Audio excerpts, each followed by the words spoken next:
बिहार चुनाव निर्णायक दौर में पहुंच चुका है। मंगलवार को दूसरे चरण के लिए मतदान जारी है।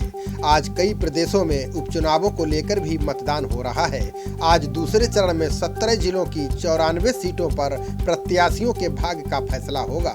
इस बार कई दिग्गजों की अग्नि परीक्षा होगी। इनमें लालू के बेटे, उनके समधी, नीतीश सरकार के मंत्री, बाहुबली, बागी और कई दागी शामिल हैं। कई बड़े नेताओं के बेटे और रिश्तेदार मैदान में हैं। आरजेडी, भाजपा और जेडीयू के बागी भी मैदान में ताल ठोक रहे हैं। बाहुबलियों की पत्नियां और बेटे भी चुनावी दंगल में शामिल हैं। इसी बीच तीसरे चरण के लिए चुनाव प्रचार ने तेजी पकड़ ली है। आज पीएम मोदी ने अररिया के फारबिसगंज में जनसभा को संबोधित किया। इस रैली में पीएम मोदी ने डबल युवराजों पर जमकर निशाना साधा। खबर की शुरुआत प्रधानमंत्री के भाषण से करते हैं। पीएम मोदी के निशाने पर आरजेडी और कांग्रेस रही। उन्होंने दोनों दलों पर जमकर निशाना साधा। उन्होंने कहा कि बिहार में फिर एक बार एनडीए की सरकार बनने जा रही है। बिहार के लोगों ने जंगल राज और डबल युवराज को सिरे से नकार दिया है। पीएम मोदी ने कहा है कि आज एनडीए के विरोध में जो खड़े हैं वे फिर बिहार को लालच की नजरों से देख रहे हैं। बिहार के लोगों को पता है कि राज्य का विकास कौन करेगा और कौन परिवार का विकास करेगा। पीएम मोदी ने कहा कि कांग्रेस ने झूठ बोलकर देश को सपना दिखाया था। कांग्रेसी पहले बोलते थे गरीबी हटाएंगे, किसानों का कर्ज माफ करेंगे। कांग्रेस ने बातें बहुत की लेकिन एक भी काम नहीं किया। आज कांग्रेस की हालत ऐसी है कि लोकसभा और राज्यसभा दोनों को मिला दें तो कांग्रेस के पास 100 सांसद नहीं है। कई राज्यों में तो कांग्रेस का खाता भी नहीं खुला है। यूपी, बिहार में कांग्रेस चौथे 5वें नंबर पर है। यहाँ कांग्रेस किसी का कुर्ता पकड़कर बचने की कोशिश कर रही है। अब हम मतदान की बात पर फिर वापस लौटते हैं।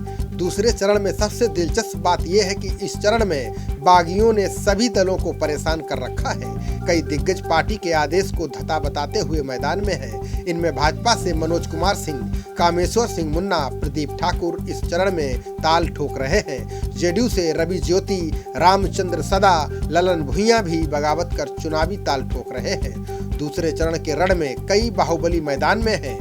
बाहुबलियों में रीतलाल राय, काली पांडे, बोगो सिंह, मुन्ना शुक्ला के नाम शामिल हैं। काली पांडे काफी चर्चित रहे हैं। इन पर बिहार के बड़े नेता और सांसद नगीना राय पर बम फेंकने सहित कई बड़े आरोप लगे। इस चरण में नेताओं के रिश्तेदार भी मैदान में अपनी चुनावी किस्मत आजमा रहे हैं। इनमें पूर्व केंद्रीय मंत्री शरद यादव की बेटी सुभाषिनी यादव, शत्रुघ्न सिन्हा के बेटे लव सिन्हा, पूर्व गवर्नर निखिल कुमार के भतीजे पप्पू सिंह और चिराग पासवान के चचेरे भाई कृष्णराज की किस्मत आज ईवीएम में लॉक हो जाएगी।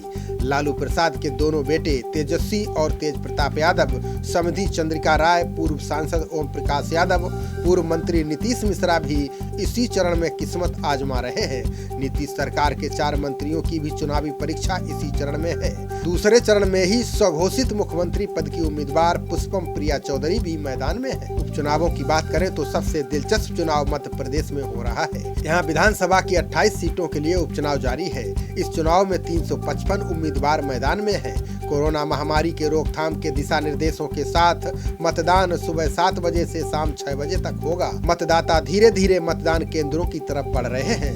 भाजपा ने उन सभी 25 लोगों को प्रत्याशी बनाया है जो कांग्रेस विधायकी पद से इस्तीफा देकर पार्टी में शामिल हुए हैं। ये उपचुनाव सीएम शिवराज सिंह चौहान और ज्योतिरादित्य सिंधिया के लिए अग्नि परीक्षा माना जा रहा है। मध्य प्रदेश के इतिहास में पहली बार इतनी ज्यादा विधानसभा सीटों पर एक साथ उपचुनाव हो रहे हैं। यूपी की 7 विधानसभा सीटों पर उपचुनाव के लिए मतदान आज सुबह 7 बजे शुरू हो गया। बता दें कि प्रदेश की नौगावा, सादात, बुलंदशहर, टुंडला, बांगरमऊ, घाटमपुर, देवरिया तथा मल्हनी सीटों के लिए उपचुनाव हो रहा है। इस उपचुनाव में कुल 88 प्रत्याशी मैदान में हैं। गुजरात में 8 विधानसभा सीटों पर हो रहे उपचुनाव के लिए मतदान जारी है। यहाँ कुल 81 उम्मीदवार मैदान में हैं। वहीं हरियाणा की बड़ौदा विधानसभा सीट पर उपचुनाव के लिए मतदान हो रहा है। इस उपचुनाव में कुल 14 उम्मीदवारों के भाग्य का फैसला मतदाता करेंगे, जिनमें भाजपा उम्मीदवार योगेश्वर दत्त भी शामिल हैं। खबरों का सिलसिला जारी रहेगा। देखते रहिए जनप्रवाद। नमस्कार।